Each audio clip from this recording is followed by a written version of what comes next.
Bismillahirrahmanirrahim. Assalamualaikum warahmatullahi wabarakatuh. Bagaimana kabarnya Nanda? Mudah-mudahan sehat selalu ya.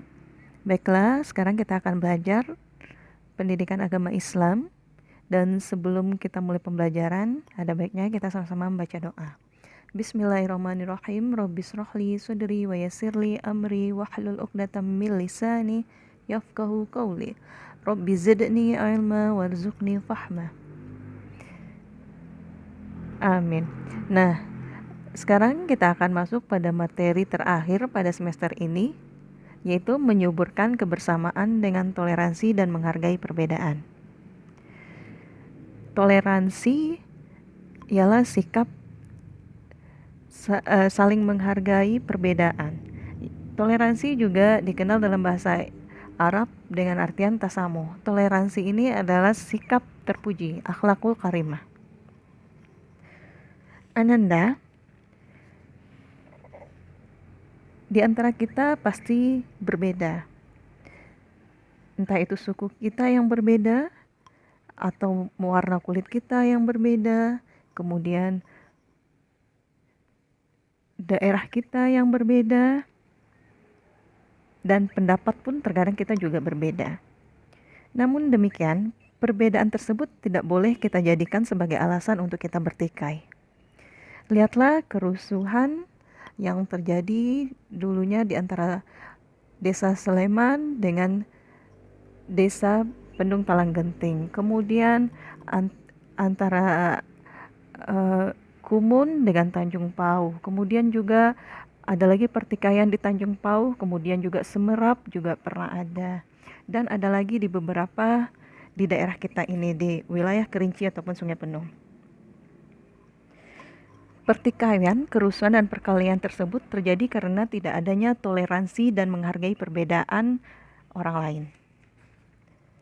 Padahal akar masalah yang menjadi sumber perkelahian tersebut hanyalah sesuatu yang sangat sepele. Namun karena tidak adanya toleransi dan menghargai perbedaan, perkara yang sepele tersebut dibesar-besarkan hingga menimbulkan masalah yang berkelanjutan.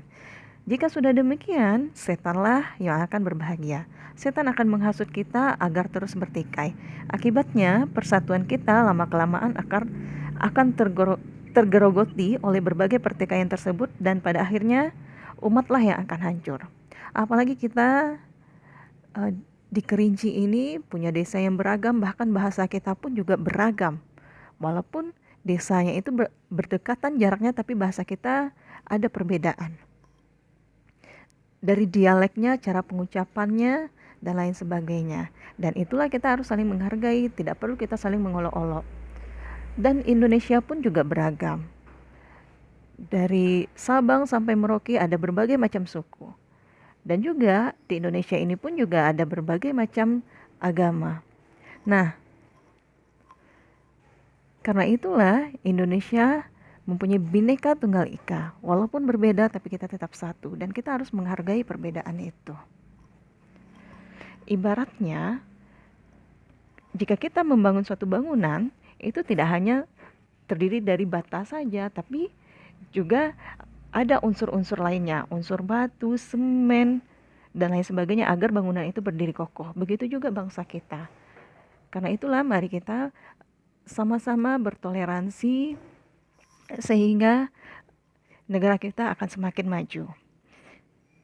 Baik, dalam Quran surat Al-Hujurat ayat 13 yang artinya, "Wahai manusia, sungguh kami telah menciptakan kamu dari seorang laki-laki dan seorang perempuan. Kemudian kamu jadikan kamu berbangsa-bangsa dan bersuku-suku agar kamu saling mengenal. Sesungguhnya yang paling mulia di antara kamu di sisi Allah ialah orang yang paling bertakwa. Sungguh Allah Maha mengetahui, Maha teliti."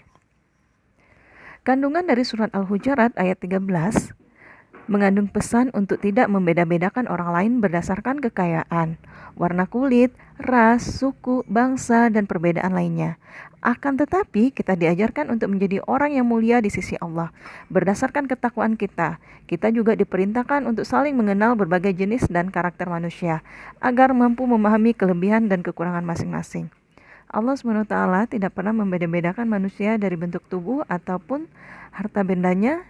Namun Allah Subhanahu wa taala melihat manusia dari amal soleh dan kebersihan hatinya. Manusia yang paling mulia di sisi Allah Subhanahu wa taala adalah manusia yang paling banyak amal salehnya dan bersih hatinya. Kemudian juga dalam hadis Rasul dikatakan, an Abi Hurairah radhiyallahu anhu qala Rasulullah sallallahu alaihi wasallam, innallaha la yanzuru ila suwarikum wa amwalikum walakin yanzuru ila qulubikum wa a'malikum. Yang artinya dari Abu Hurairah radhiyallahu anhu, ia berkata, Nabi Shallallahu alaihi wasallam telah bersabda, sesungguhnya Allah tidak memandang kepada rupa kalian, juga tidak kepada harta kalian. Akan tetapi Dia melihat kepada hati dan amal kalian. Jadi Ananda, Islam mengajarkan kepada kita untuk toleransi, bahkan juga terhadap penganut agama lain. Kita bertoleransi, kita menghargainya. Karena dalam surat yang lainnya Allah juga menjelaskan, yaitu dalam surat Al-Kafirun, lakum dinukum waliyadin, bagimu agamamu dan bagiku agamaku. Maka kita harus menghargai, biarkan penganut agama lain beribadah sesuai kepercayaannya, dan kita pun juga beribadah sesuai kepercayaan kita, dan kita harus saling menghargai itu.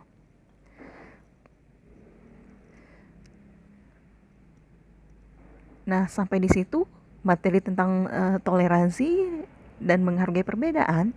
Sekarang kita akan berlanjut pada materi tajwid.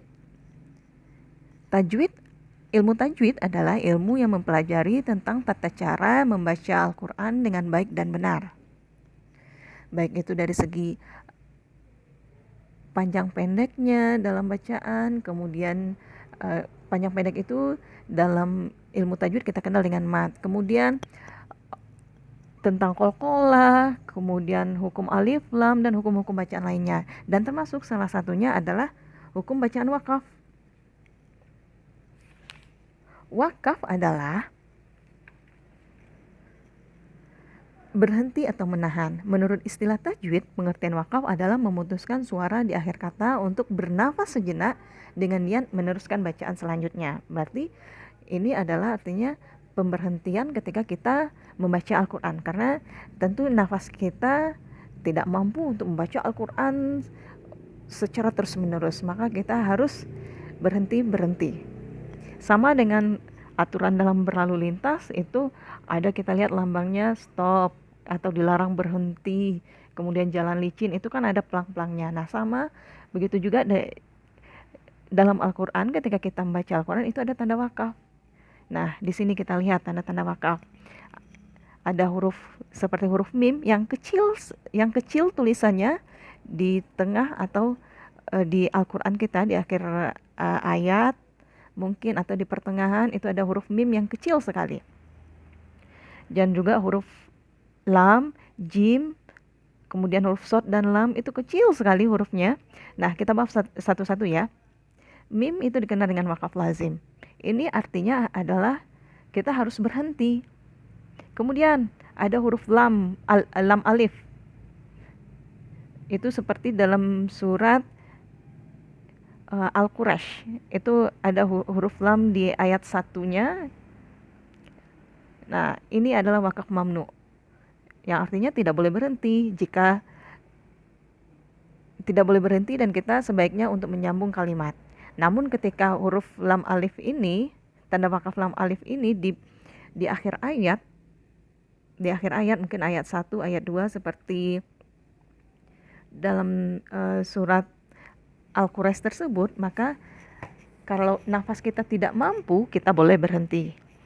Tapi sebaiknya disambung. Nah, namun kalau misalnya belum sampai di akhir ayat, itu ada tanda wakaf lazim, tanda wakaf lam alif tersebut atau wakaf mamnu, sebaiknya bacaan kita disambung. Kemudian yang berikutnya jim, wakaf jaiz. Ini boleh berhenti ataupun kita boleh melanjutkan. Tidak masalah mau berhenti atau melanjutkan, itu boleh saja. Kemudian huruf shad dan lam, ini dikenal dengan waslul ula. Ini artinya adalah disambung lebih utama. Kemudian ada huruf zai yang disebut dengan wakaf mujawaz. Ini artinya boleh berhenti. Kemudian ada huruf qaf dan fa, kemudian ada qaf, lam, ya. Ini dikenal dengan waqful ula. Mungkin hanya huruf qaf dan fa saja, atau ada huruf qala ini. Ini artinya adalah berhenti lebih utama. Jadi sangat dianjurkan untuk berhenti. Kemudian huruf to, seperti huruf to, kecil sekali. Ini adalah wakaf mutlak. Boleh berhenti dan boleh tidak. Kemudian huruf qaf, kila alaihi waqaf, ini artinya adalah di sini boleh berhenti. Kemudian ada huruf kaf. Ini artinya adalah kazalika, yang maksudnya adalah kazalika boleh maksudnya sama seperti tanda wakaf yang sebelumnya.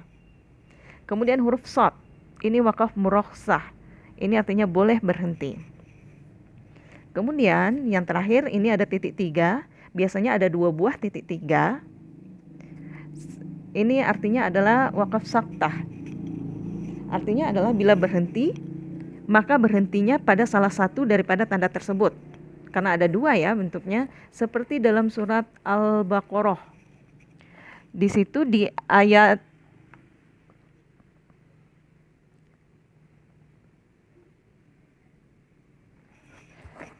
dalam tunggu sebentar. Di surat Al-Baqarah di ayat 2 yang bunyinya Bismillahirrahmanirrahim, Dzalikal kitabu la raiba fih. Nah, di situ la raiba itu ada tanda wakaf saktah titik 3. Kemudian setelah itu fihi, setelah fi itu juga ada tanda wakaf titik 3. Nah, di sini kita boleh berhenti di salah satunya. Boleh berhenti di fi kalau mau berhenti, atau boleh juga berhenti dzalikal kitabu la raib. Kemudian baru disambung fihi hudal lil muttaqin. Nanti boleh dicek di Al-Qur'annya surat Al-Baqarah ayat 2 ya.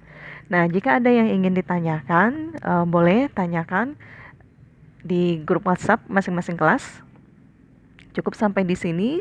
Tugas silahkan buat peta konsepnya, ada 2 untuk materi ini.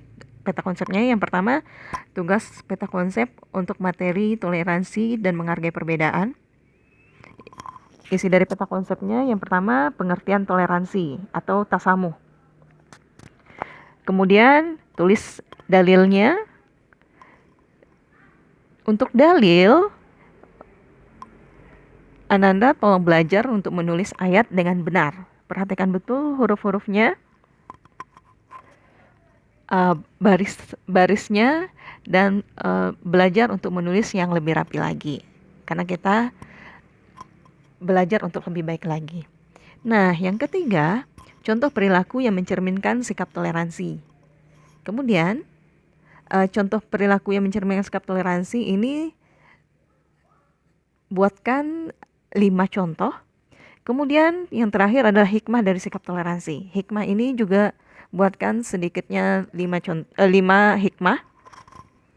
Kemudian untuk peta konsep yang kedua, ilmu tajwid.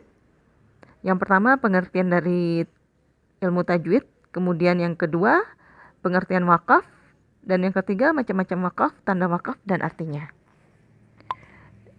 Dan tugas ini dikumpulkan di jadwal kalian mengumpulkan tugas minggu depan.